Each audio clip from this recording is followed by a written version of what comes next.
Assalamualaikum warahmatullahi wabarakatuh, teman-teman pecinta sejarah. Apa kabarnya hari ini? Mudah-mudahan dalam keadaan sehat dan selalu dalam lindungan Allah Subhanahu wa taala. Bertemu lagi dengan saya Anissa Amisani di program Baca Sejarah dan masih di serial Kronologi Sejarah tahun 627 Masehi.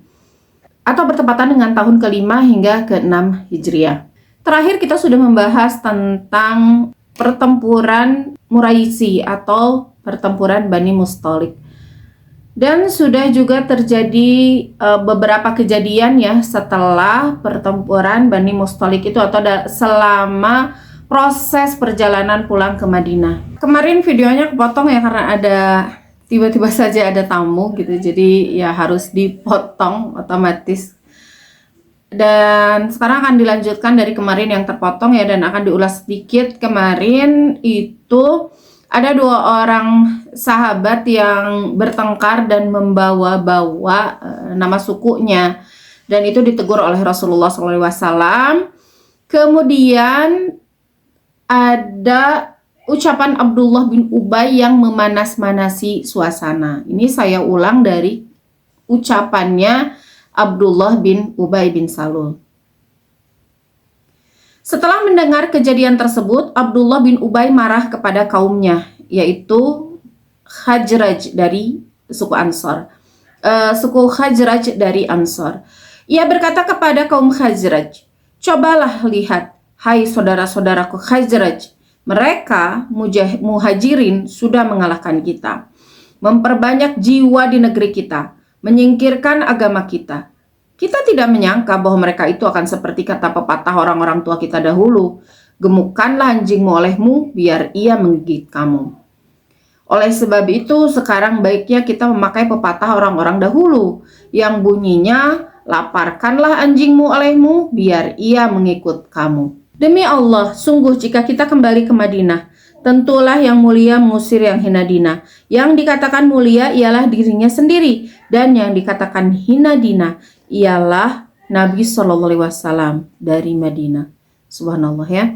Maha suci Allah dan mulialah Rasulullah dari apa yang dihinakan oleh Abdullah bin Ubay.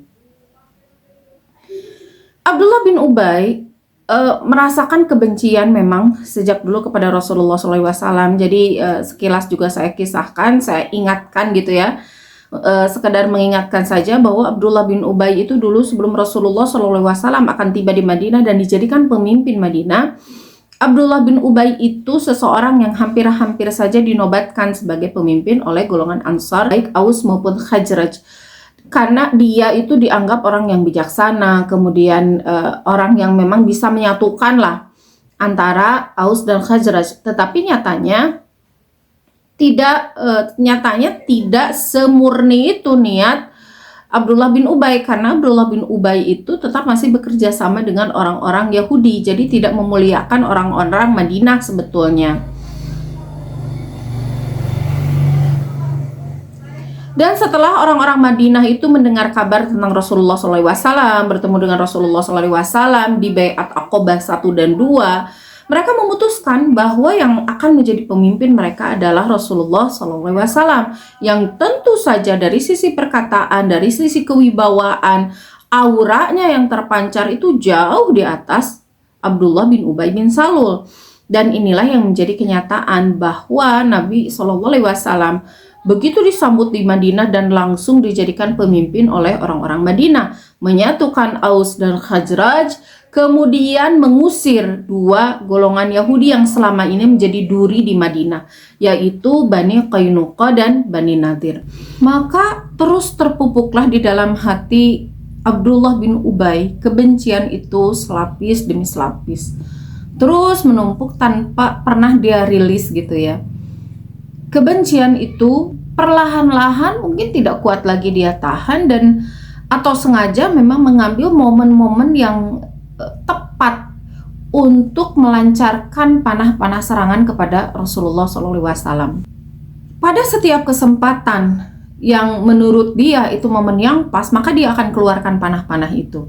Momen perselisihan antara kaum Ansor dan Muhajirin ini momen yang sangat kecil sebetulnya, dan sudah selesai, sudah saling memaafkan, dan Selesai, tidak ada apa-apa lagi.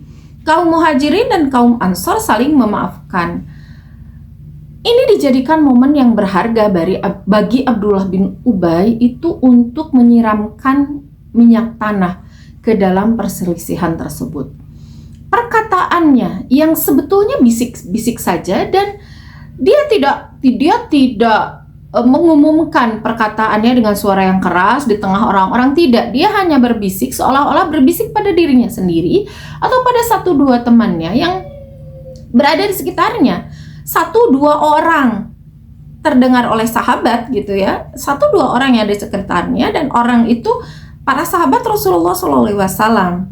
Abdullah bin Ubay berputar menghasut kaum Ansor sambil berkata, "Hai, itulah perbuatan kamu sendiri, karena kamu sudi memberi tempat kepada mereka di negerimu, dan kamu membagi harta bendamu kepada mereka.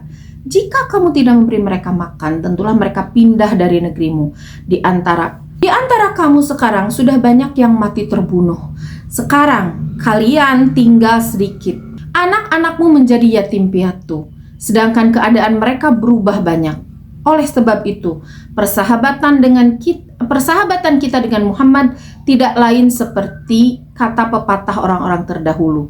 Gemukkanlah anjingmu olehmu biar ia menggigit kamu. Maka dari sekarang janganlah kamu memberi mereka makan." Perkataan-perkataan ini didengar oleh sahabat ya, dan yang terdekat pada saat itu yang mendengar bisikan-bisikan itu adalah Zaid bin Arqam. Ia adalah seorang sahabat Muhajirin. Ketika Abdullah bin Ubay mengatakan kalimat ini, sungguh jika kita kembali ke Madinah, niscaya orang yang mulia mengusir orang yang hina dina dari Madinah. Nah, sahabat Zaid bin Arqam ini menyahut, "Kamulah yang hina dina pada sisi kaummu. Adapun Muhammad adalah mulia di sisi Tuhan dan berkekuatan dari kaum muslimin." Ini ucapan Zaid bin Arqam yang sebetulnya menusuk ya, menangkis perkataan dari Abdullah bin Ubay, sekaligus menolak bahwa yang hina dina itu bukan Rasulullah, tetapi kamu. Di sisi kamu itu hina dina, bukan lagi orang mulia. Dengan sifat-sifat kamu seperti ini, kamu bukan orang mulia di hadapan kaummu sendiri, apalagi di hadapan kaum muslimin. Lalu mendengar jawaban Zaid tadi, Abdullah bin Ubay itu kesal. Padahal dia yang ngomporin ya. Ketika dibalas dia yang malah kesal. Dia bilang, "Diamlah, saya tidak akan berbuat apa-apa. Saya hanya bergurau belaka." Namun sesungguh pun begitu, Zaid lalu melaporkan kejadian ini, ucapan Abdullah bin Ubay ini kepada Rasulullah SAW. Nah, ketika Zaid bin Arqam ini sudah mendapat kalimat seperti itu, masih kesal kan ya, bergurau apaan, itu sih bukan gurauan, itu gurauan yang serius. Kalimatnya itu bukan kalimat gurauan dan tidak pas. Kalimat itu diucapkan oleh Abdullah bin Ubay, apalagi mengatakan bahwa Rasulullah SAW itu akan dikembalikan oleh orang Madinah dan oleh orang Madinah yang mulia, bahwa orang hina dina itu akan diusir oleh orang Madinah yang mulia. Itu perkataan yang sudah bukan gurauan dan tidak pantas.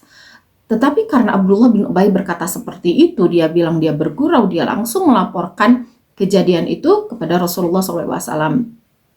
Dia pergi dari dekat Abdullah bin Ubay, pergi mencari Rasulullah SAW. Lalu setelah bertemu dengan Rasulullah SAW, Zaid bin Arqam lalu menceritakan kejadian tadi kepada Rasulullah SAW. Kalimat-kalimat dari Abdullah bin Ubay itu disampaikan kepada Rasulullah SAW. Di sisi Rasulullah SAW itu ada beberapa orang sahabat yang tentu saja ketika Zaid bin Arqam datang juga ikut mendengar apa yang dilaporkan oleh Zaid bin Arqam. Dan tentu saja salah satu sahabat yang ada di sekeliling Rasulullah itu salah satunya adalah Umar bin Khattab. Dan Umar bin Khattab dengan karakter beliau itu langsung meminta izin kepada Rasulullah SAW dengan suara yang tegas, "Wahai Rasulullah, izinkan saya menemui Abdullah bin Ubay, lalu saya penggal lehernya." Seperti biasa ya, khas Umar banget seperti itu. Selesai sudah, dia dipenggal, selesai sudah urusan. Namun Namun tentu saja Rasulullah SAW tidak mengizinkannya. Tetapi tidak bisa dipungkiri perasaan Rasulullah SAW itu apa ya, sebagai sisi manusiawi ya, beliau juga merasa sedih, merasa sakit, sedih dengan mendengar ucapan bin Ubay, sehingga Rasulullah SAW itu mengklarifikasi. Jadi mengklarifikasi apa yang dikatakan oleh Zaid bin Arqam. Mungkin bukan begitu maksudnya. Mungkin ada kata-kata kamu yang membuat marah dia barangkali gitu ya. Tanya Rasulullah SAW. Mungkin kamu membuat dia marah sehingga dia mengatakan hal-hal seperti itu. Lalu Zaid menjawab dengan tangkasnya, demi Allah ya Rasulullah, sungguh aku mendengarnya betul-betul gitu. Jadi Rasulullah SAW, barangkali kamu yang salah persepsi wahai Zaid bin Arqam. Kamu yang sedang marah, lalu perkataan Abdullah bin Ubay itu berkata apa, lalu karena sedang marah dipersepsikan berbeda. Lalu Zaid menjawab dengan tangkasnya, demi Allah ya Rasulullah, sungguh aku mendengarnya, memang betul-betul begitu kata-katanya. Lalu Rasulullah SAW berkata lagi, oh mungkin kamu salah dengar, mungkin kamu yang salah dengar. Lalu Zaid menjawab, ya Rasulullah, betul-betul yang saya dengar itu begitu. Jadi Rasulullah meyakinkan, benar nggak bukan hanya perasaan kamu, benar nggak bukan hanya persepsi kamu, benar nggak kalimatnya memang letarlek seperti itu. Tetapi tentu saja karena Rasulullah SAW bukan tidak percaya ya, tapi Rasulullah meyakinkan bahwa apa yang dikatakan oleh Zaid bin Arqam itu betul, benar nggak begitu gitu ya, meyakinkan. Jangan sampai terjadi suudzon gitulah, jangan sampai hanya prasangka. Tapi tetap saja Zaid bin Arqam itu merasa jadi malu juga. Oh Rasulullah, pelaporan saya ternyata ditolak oleh Rasulullah gitu, perasaan yang dialami oleh Zaid bin Arqam. Kebayang juga ya oleh kita, apalagi Rasulullah SAW pada waktu itu kan tidak sendirian. Ada para sahabat, petinggi-petinggi ya, sahabat-sahabat utama ada di sekeliling beliau. Beliau jadi malu hati juga. Ucapan saya ditolak ya oleh Rasulullah. Laporan saya tidak diterima lah katakanlah oleh Rasulullah SAW.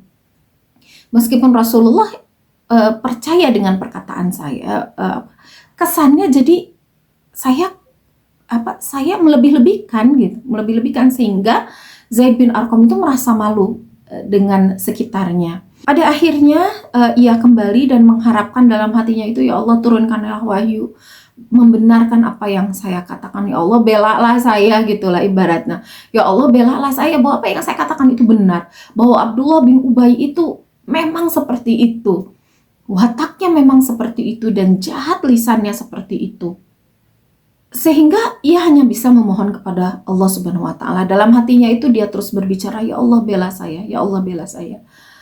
Umar pun demikian. Umar udah gemes aja, tangannya udah gatal aja karena ya tahu, semua orang juga tahu kok apa yang disebutkan oleh Zaid bin Arqam itu betul. Zaid bin Arqam reputasinya baik. Beliau adalah sahabat Rasulullah yang tauhidnya betul, yang keislamannya betul, bukan orang munafik, bukan golongan Abdullah bin Ubay. Dan mereka juga tahu Abdullah bin Ubay yang selama ini memang selalu jadi api dalam sekam.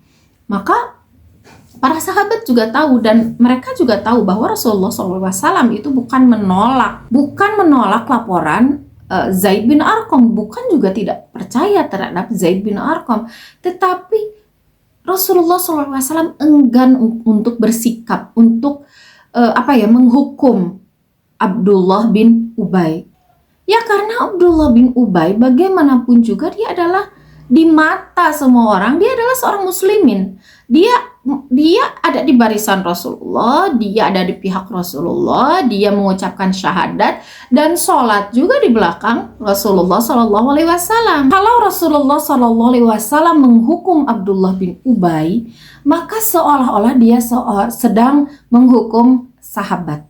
Gitu. Jadi agak dilematis ya Rasulullah SAW harus bersikap apa terhadap Abdullah bin Ubay, karena memang belum turun wahyu juga untuk menyikapi apa yang harus dilakukan terhadap Abdullah bin Ubay. Umar mendesak, meminta izin kepada Rasulullah berkali-kali, wahai Rasulullah izinkan saya, wahai Rasulullah izinkan saya. Tetapi selalu juga sama ditolak juga oleh Rasulullah SAW. Dan pada akhirnya beliau juga mengutarakan apa isi hati beliau. Kenapa bersikap seperti itu terhadap Zaid bin Arqam? Kenapa menolak untuk menghukum Abdullah bin Ubay? Pada akhirnya karena didesak juga oleh Umar, pada akhirnya Rasulullah SAW mengutarakan alasannya. Bagaimana hai Umar? Sabda Rasulullah SAW. Jika orang-orang membicarakan bahwa Muhammad membunuh sahabat-sahabatnya.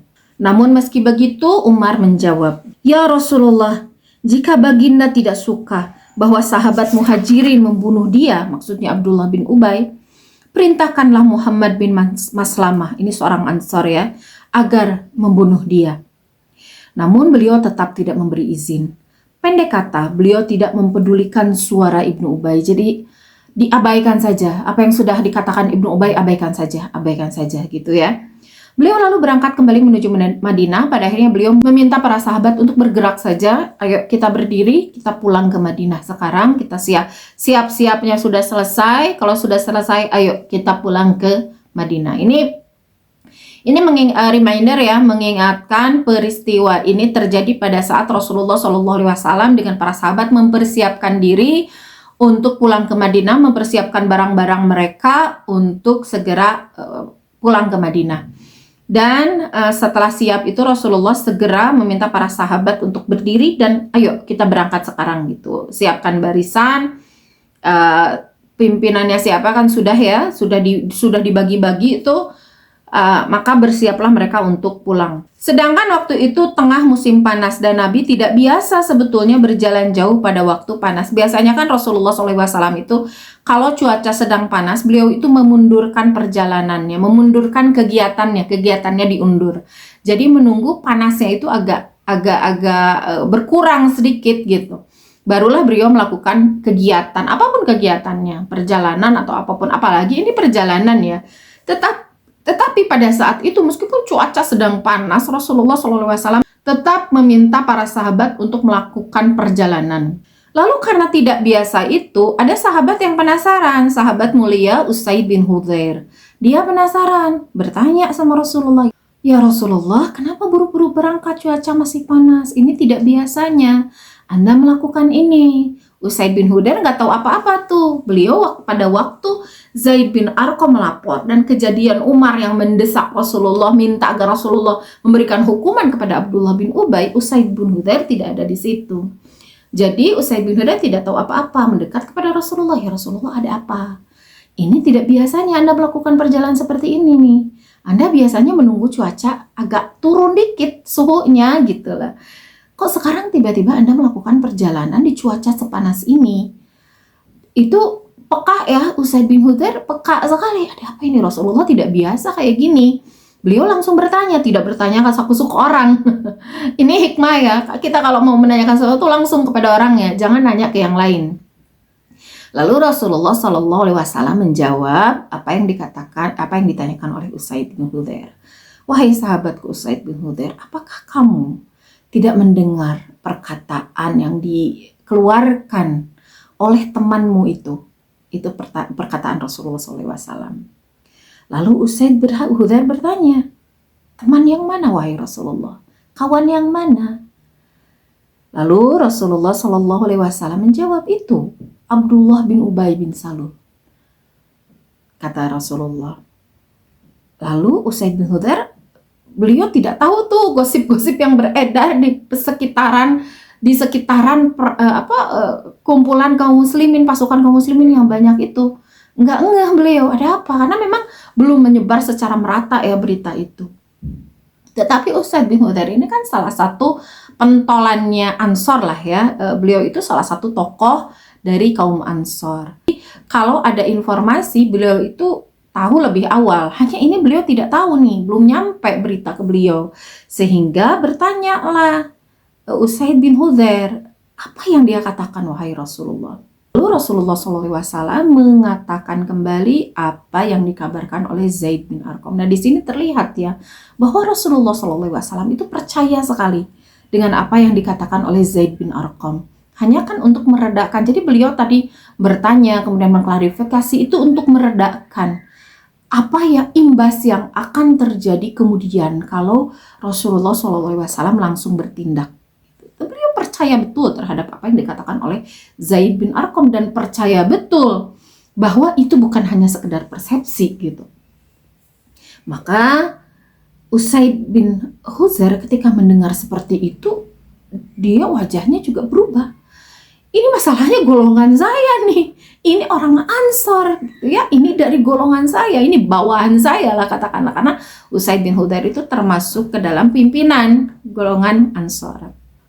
Lalu Usaid berkata, jika begitu ya Rasulullah, demi Allah, baginda yang akan mengusir dia jika baginda suka. Demi Allah, dialah yang hina dina dan baginda lah yang mulia. Biarkanlah ia berkata begitu ya Rasulullah dan kasihanilah dia. Itu yang dikatakan oleh Usaid bin Huzair. Dan kita juga mungkin kalau sebagai pimpinan ya akan mengatakan hal yang sama kepada untuk meredakan pergolakan yang sebetulnya belum terjadi juga. Jadi masih pergolakan yang ya api kecil ya, api dalam sekam tadi ya, belum menjadi kobaran, tetapi untuk meredakannya itu supaya tidak menjadi kobaran. Ya supaya tidak menjadi kobaran, wahai Rasulullah SAW, ya dia memang begitu. Anda bisa menghukum dia. Anda nanti setelah tiba di Madinah, bisa usir dia, silahkan Anda mau melakukan apa, gitu ya. Tetapi wahai Rasulullah SAW, ucapan dia abaikan saja. Dia itu bukan ibaratnya, omongan dia ya Rasulullah nggak usah didengar. Dia emang kayak gitu, gitulah kalau bahasa sekarang. Engkau yang mulia, dia itu yang hina dina. Ya maklum aja lah, dia emang orangnya kayak gitu. Ibnu Ubay emang kayak gitu orangnya, ucapannya pedes banget emang gitu ya. Wahai Rasulullah, abaikan sajalah dia, kasihanilah dia. Maksud kasihanilah dia itu maafkan gitu, maafkan saja gitu. Dia memang kayak gitu. Usaid bin Huzair mengatakan hal seperti ini karena beliau tidak terlalu melihat imbas ya. Karena beliau tidak terlalu melihat imbas yang mungkin akan ditimbulkan dari perkataan ini. Jadi selama api itu dalam sekam, selama apinya itu di dalam saja, udahlah kita matikan cepat-cepat supaya ini tidak segera melebar dan supaya ini tidak menjadi kobaran. Wahai Rasulullah, selesaikan dengan cara memaafkan gitu ya. Lalu Nabi Shallallahu Alaihi Wasallam, ibaratnya gini, posisi dia di kalangan masyarakat Ansor juga tidak terlalu dipedulikan. Dia bukan siapa-siapa. Dia dulu memang dia tokoh, tapi sekarang dia bukan siapa-siapa. Lalu karena perkataan Usaid bin Huzair sebagai pimpinan Ansor seperti itu, Rasulullah SAW melanjutkan perjalanannya. Jadi tidak betul ya, tidak menindak apapun terhadap Abdullah bin Ubay, tapi bersegera untuk berangkat dari lokasi tersebut menuju ke Madinah. Tetapi bagaimanapun juga tidak bisa perjalanan itu terus-menerus dilakukan tanpa istirahat, tanpa jeda. Maka sudah pasti ada waktu untuk beristirahat, makan, dan ya sekedar rehat lah ya, ke toilet dan sebagainya gitu. Perjalanan itu sehingga di satu titik perjalanan itu dihentikan dulu untuk beristirahat. Nah pada saat beristirahat itu, orang-orang itu kan sudah mulai mendengar ya, ini sudah mulai menyebar perjalanan. Kan ketika perjalanan itu kan meskipun ada yang berkuda, ada yang berjalan, itu kan ada yang sambil ngobrol juga. Nah obrolan ini, pembicaraan tentang Abdullah bin Ubay ini lambat laun mulai merebak, mulai menyebar ke kaum muslimin, ke prajurit kaum muslimin. Sehingga ketika istirahat, ada orang-orang, ada sahabat-sahabat yang berinisiatif nanya ke Abdullah bin Ubay. Beneran nih kamu ngomong kayak gitu, wahai Ibnu Ubay? Beneran nih kamu ngomong kayak gitu seperti yang dikatakan Zaid bin Arqam? Kalau betul, kamu minta maaf sama Rasulullah, temui Rasulullah SAW, minta maaf. Gitu. Ini perkataannya ya. Hai Ibnu Ubay, jika kamu betul-betul berkata begini dan begitu, seperti yang dikatakan pemuda Quraisy, maksudnya Zaid, kepada Rasulullah, hendaklah kamu mendatangi Rasulullah dan mintalah ampunan beliau.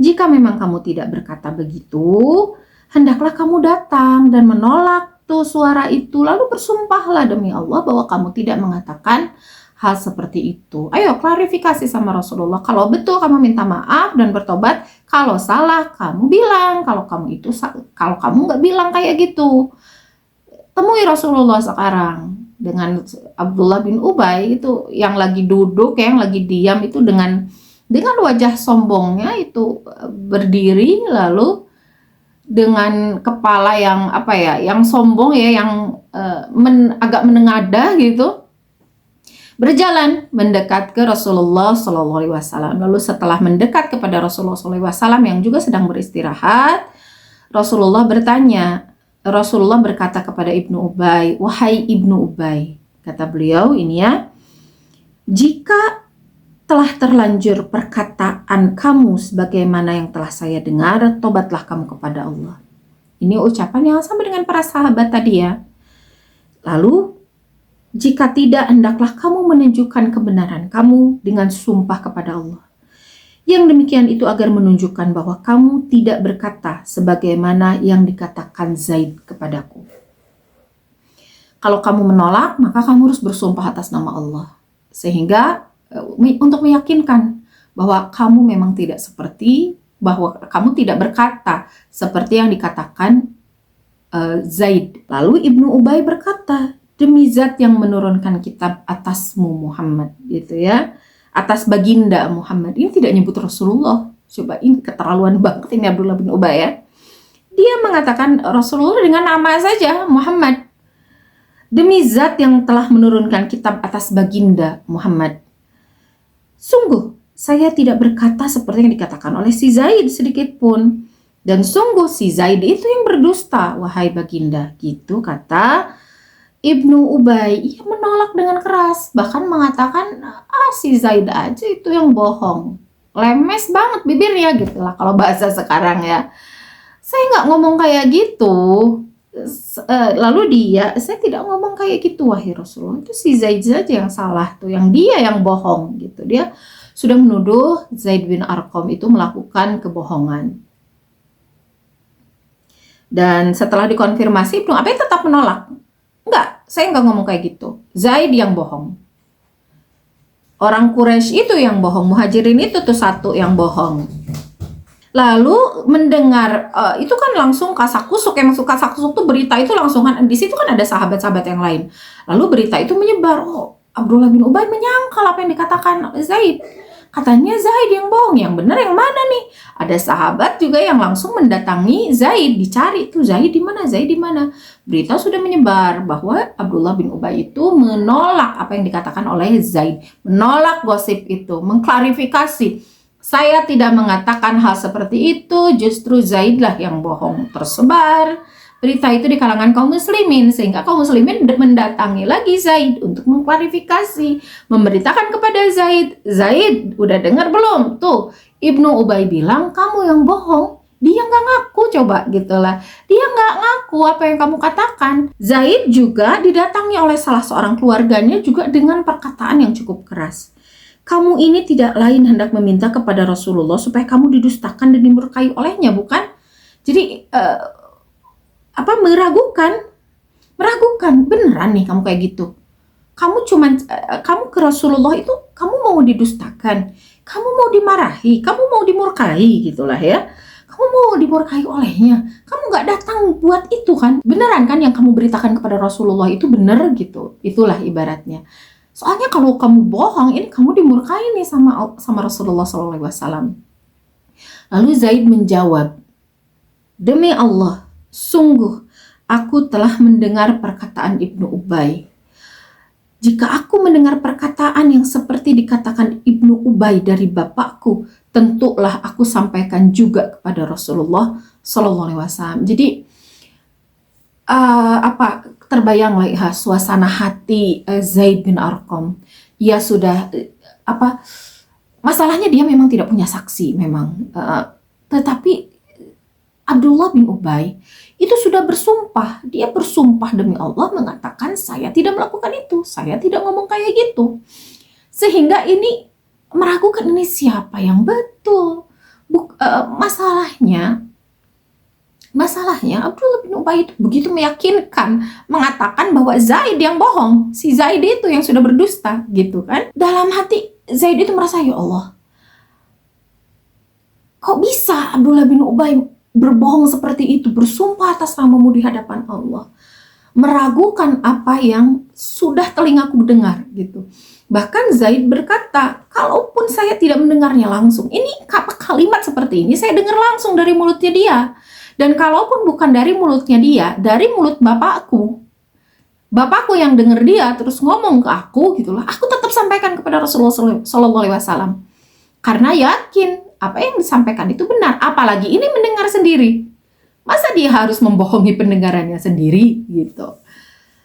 Pendek kata, Zaid menyatakan kebenarannya sambil senantiasa memohon kepada Allah semata-mata. Jadi di dalam hati sambil bicara seperti itu, dalam suasana seperti itu, Zaid bin Arqam terus meminta kepada Allah, ya Allah, Engkau maha tahu aku yang berkata benar. Engkau maha tahu apa yang dikatakan oleh Abdullah bin Ubay adalah memang seperti itu. Sehingga Zaid bin Arqam itu kan ditanya-tanya seperti itu, berarti para sahabat ragu dong sama saya. Beliau tidak menyalahkan para sahabat ya, tetapi yang dia salahkan adalah Abdullah bin Ubay sampai berani bersumpah gitu. Dan dia merasa, ya Allah, aku kok merasa sendirian ya. Dan Zaid bin Arqam merasa tertimpa, ini adalah malapetaka bagi dia gitu. Dan dia tidak pernah tertimpa malapetaka sedemikian rupa. Merasa sangat tersudut Zaid bin Arqam. Dalam keadaan yang sedih, terpuruk, ya merasa dia, ya Allah, saya kok didustakan ya, kok teman-teman gak percaya ya sama saya. Kita bisa merasakan suasana batin seorang Zaid bin Arqam. Kalau kita ada di posisi Zaid bin Arqam ya, kita juga bisa sama lah. Misalnya dalam kondisi kita sekarang mengatakan kebenaran, lalu kita didatangi, diwawancara gitu ya, diragukan oleh netizen yang komen-komen tuh, beneran nih dia sudah bersumpah atas nama Allah tuh, beneran kamu yang jujur gitu. Itu perasaan dari Zaid bin Arqam sendiri gitu ya. Padahal pada kenyataannya di tengah-tengah kaum muslimin itu muncul semakin tebal. Mereka kan sudah ada rasa tidak suka ya dengan reputasi seorang Abdullah bin Ubay. Di beberapa peristiwa sebelumnya yang Abdullah bin Ubay itu pernah membuat Rasulullah SAW marah kan, di peristiwa pengusiran Bani Qainuqa. Kemudian di peristiwa Nadir juga dia sudah mem-PHP-in Yahudi Bani Nadir, dan bahkan membuat urusan dengan Bani Nadir yang harusnya bisa selesai 10 hari ini malah jadi pengepungan, malah jadi puluhan hari. Nah, reputasi Ibnu Ubay ini tidak terlalu bagus di kalangan kaum muslimin, sehingga peristiwa ini membuat kaum muslimin itu tambah ketidaksukaannya, dan bukan hanya ketidaksukaan tapi kesal, seperti yang digambarkan oleh Umar bin Khattab. Cuman bedanya kalau Umar itu kan tipe orang yang lugas ya, dia mengatakan apa yang ada di dalam hatinya, dia kesal ya dia ucapkan kesal gitu. Makanya berkali-kali dia minta Rasulullah SAW mengizinkan dia untuk mengeksekusi Abdullah bin Ubay gitu. Dan sebetulnya apa yang dirasakan oleh Umar, apa yang menjadi emosi Umar bin Khattab itu sama dirasakan oleh para sahabat. Mereka tentu saja lebih percaya kepada Zaid bin Arqam daripada Abdullah bin Ubay. Zaid bin Arqam reputasinya baik, tidak pernah berkata bohong, tidak pernah dia kasak-kusuk antara kaum muslimin dengan Yahudi, tidak pernah dia ngompor-ngomporin, apalagi ditambah peristiwa Uhud tuh yang mereka desersi ya, belok kanan tuh, tidak mau lagi ikut berperang dengan Rasulullah di tengah jalan. Nah, Zaid bin Arqam tidak punya reputasi seperti itu. Mereka percaya pada Zaid bin Arqam. Mereka yakin apa yang dikatakan Zaid bin Arqam itu betul, bahwa Abdullah bin Ubay mengatakan hal-hal yang menghina Rasulullah SAW. Hanya saja kita juga harus paham dengan posisi Rasulullah SAW ini belum turun wahyu. Bukan beliau tidak percaya kepada Zaid bin Arqam, tetapi belum turun wahyu untuk melakukan tindakan kepada Abdullah bin Ubay.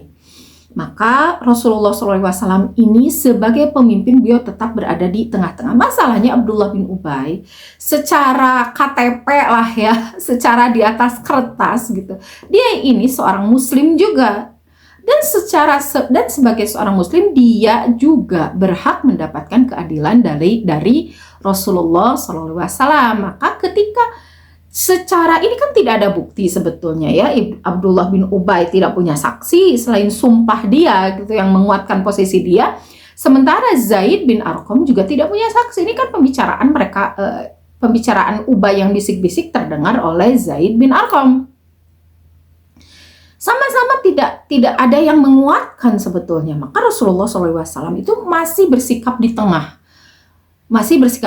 Menunggu wait and see dulu gitu ya. Kenapa? Karena kalau beliau langsung bersikap memihak misalnya kepada Zaid bin Arqam, yang bahkan beliau juga yakin apa yang dikatakan Zaid bin Arqam betul, langsung memihak kepada Zaid bin Arqam, ini Abdullah bin Ubay posisinya bagaimana, dia juga pengikutnya banyak dan hak dia sebagai kaum muslimin meskipun secara kertas itu tidak dipenuhi. Maka Rasulullah SAW sudah tidak bersikap adil kepada Abdullah bin Ubay gitu, sehingga beliau masih mendiamkan Abdullah bin Ubay, menunggu dulu ada bukti-bukti berikutnya atau tidak gitu ya. Beliau menunggu bukti-bukti selanjutnya, dan tentu saja juga meredam sesuatu kobaran yang dikhawatirkan akan terjadi.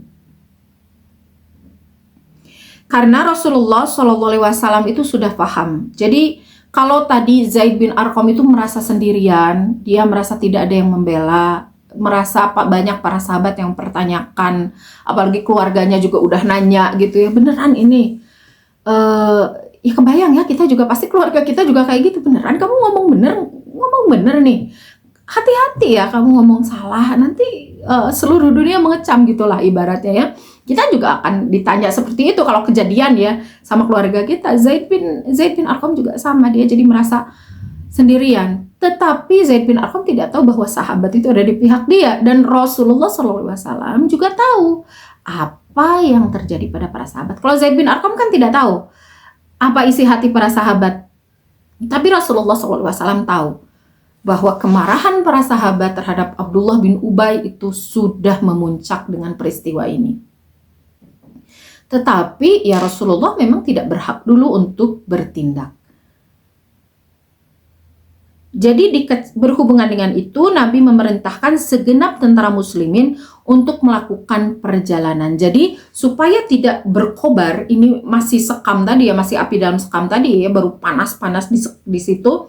Rasulullah segera menyuruh para sahabat untuk bangkit kembali, istirahatnya sudah habis, kita berangkat lagi. Istirahatnya ini cuma sebentar ya waktunya, berbeda, udah cuaca panas, Rasulullah berjalan dan kaum muslimin istirahatnya cuma sebentar, cuma diberi waktu yang singkat untuk menyelesaikan hajat, lalu bernapas sejenak, langsung berdiri, langsung naik ke kuda masing-masing, langsung siap-siap berjalan lagi. Yang pasukan pejalan kaki siap naik unta lagi, pasukan yang naik unta berangkat lagi menuju Madinah. Sehingga dalam tempo sehari semalam mereka terus-menerus berjalan. Ini setelah kejadian tadi selama 24 jam mereka terus berjalan tanpa istirahat. Dengan demikian, dalam perjalanan pada hari kedua, mereka berhenti pada siang hari di suatu tempat. Mereka langsung berbaring dan tidur di tempat itu saking capeknya. Ketika sudah 24 jam berjalan, di siang tadi kan berangkat siang-siang tuh. Ketika istirahat kan sebentar siang-siang. Lalu istirahat sebentar, terjadi tadi ya komunikasi tadi, kemudian mereka juga menyelesaikan hajat sebentar saja, lalu mereka berangkat lagi masih di siang yang sama, sehingga kalau 24 jam dihitung kan akan bertemu di siang berikutnya. Nah siang berikutnya mereka udah capek banget, udah lelah, sehingga ketika istirahat setelah 24 jam itu Rasulullah mengizinkan mereka untuk rehat sejenak, berhenti dulu kita di sini, kita istirahat, udah nggak ada kesempatan lain. Mereka langsung turun dari kendaraan mereka, kemudian cari posisi, tidur langsung, tidur tidak ada lagi kesempatan untuk ngobrol, tidak ada lagi kesempatan untuk apapun, kan mereka udah lelah banget.